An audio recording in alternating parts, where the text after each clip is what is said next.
नमस्कार दोस्तों, मैं अजय अजमेरा फैशन सूरत से एक बार फिर से स्वागत करते हैं हमारे YouTube चैनल अजमेरा फैशन में। पिछले दिनों दोस्तों वीडियोस में काफ़ी सारे कमेंट्स हमने पढ़े। सबसे ज़्यादा क्वेश्चन लोगों को कन्फ्यूज़न इस बात पे है कि नए जो बिज़नेस करना चाहते हैं उन लोगों को मन में बहुत सारे डाउट ट्रांसपोर्ट को लेके कि माल किस तरीके से हम लोगों तक पहुंचेगा, इसके बारे में सब लोग जानना चाह रहे थे कि भाई हम कैसे मंगवा सकते हैं, किस तरीके से हम लोगों तक माल पहुंचेगा, क्या हमें आना पड़ेगा या हम ऑनलाइन मंगवा सकते हैं। इस तरीके के क्वेश्चन काफ़ी सारे कमेंट्स में लिखे हुए आए। तो आज जो हम ये वीडियो बना रहे हैं आप लोगों के लिए, वो सिर्फ़ और सिर्फ जो माल यहाँ से आप परचेज करते हैं या ऑनलाइन आप परचेज करते हैं वो आप लोगों तक किस तरीके से हम लोग भिजवाते हैं या किस तरीके से आप लोगों तक पहुंचता है, उस प्रोसेस को मैं पूरे तरीके से आप लोगों को बताऊंगा, जिससे कि जो भी आप लोगों के दिमाग में कोई कन्फ्यूज़न है तो वो दूर हो सके। सबसे पहले शुरुआत करता हूं मैं आप लोगों के आने या ऑनलाइन परचेज करने से। आप चाहे यहाँ आके माल लेते हैं या आप ऑनलाइन वहाँ से मंगवाते हैं, दोनों ही तरीके में अलग अलग ऑप्शन हो सकते हैं। पहला ऑप्शन, अगर आप यहाँ आके लेते हैं तो आप खुद ले जा सकते हैं, और अगर आप ऑनलाइन मंगवा रहे हैं तो उसमें या यहाँ आके ले जाने में, दोनों ही तरीके में एक तरीका होता है ट्रांसपोर्ट से आप तक माल पहुँचने का। एक जरिया और होता है कुरियर, लेकिन हम कुरियर कभी भी प्रेफर नहीं करते हैं क्योंकि कुरियर बहुत ज़्यादा महंगा गिरता है। इसके लिए हम लोग किसी भी व्यापारी भाई को या किसी भी रिटेलर को या किसी भी डीलर को या किसी भी होलसेलर को हम ये प्रेफर नहीं करते हैं कि वो कुरियर से माल मंगवाए। अब बात आती है ट्रांसपोर्ट की। ट्रांसपोर्ट 50-60 किलो के नीचे यानी छोटा पार्सल ट्रांसपोर्ट वाले नहीं लेते हैं। ट्रांसपोर्ट में जो पार्सल जाते हैं उनका वज़न लगभग 50 से 60 केजी एक पार्सल का एवरेज होता है। उतना बड़ा पार्सल होना चाहिए तभी वो लोग माल लेते हैं। और उसकी वैल्यू अगर मैं बात करूं नए लोगों के लिए तो 25 से 30 हज़ार रुपये के लगभग उसकी एक अमाउंट बनती है एक पार्सल की। तो उतनी अमाउंट का अगर आप पार्सल लेते हैं, चाहे एक पार्सल है, चाहे 5 पार्सल है, चाहे 10 पार्सल है, वो सब हम ट्रांसपोर्ट से भेजते हैं।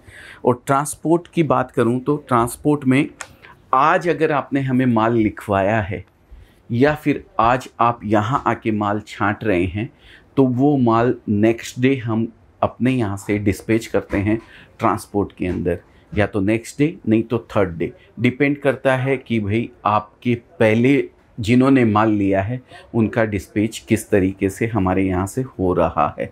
फर्स्ट कम फर्स्ट आउट का सिस्टम है। जो पहले आता है उसका पहले जाता है, जो बाद में आता है उसका बाद में जाता है। तो आपका नंबर हो सकता है नेक्स्ट डे लग जाए, नहीं तो थर्ड डे भी आपका माल जा सकता है। थर्ड डे माल जाने के बाद हम लोग ट्रांसपोर्ट में जो माल भेजते हैं उसके बाद ट्रांसपोर्ट हमें तीसरे दिन एक बिल्टी बना के देती है उस माल के लिए।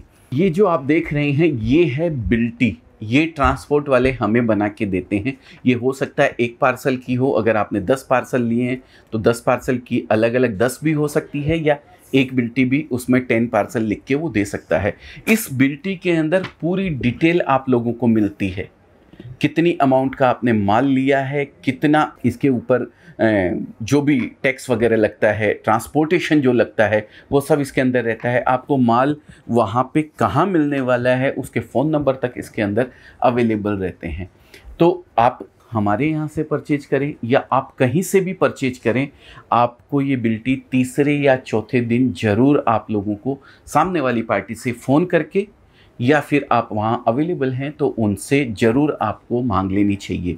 ये बिल्टी जैसे ही हमारे पास आती है हम आपको व्हाट्सअप करते हैं, अगर आप यहाँ से चले गए हैं तो, और अगर आप यहाँ अवेलेबल हैं तो ये बिल्टी हम बाई हैंड आपको दे देते हैं। इससे आपको माल वहाँ पे मिल जाएगा। इसमें थोड़ा सा ऐसा होता है कि आप अगर इंटीरियर हैं जहाँ पे कुरियर वगैरह की सुविधा नहीं है, सिर्फ़ और सिर्फ इंडियन पोस्ट से ही भेजा जाता है, तो वहाँ हम लोग ये बिल्टी नहीं भेजते हैं।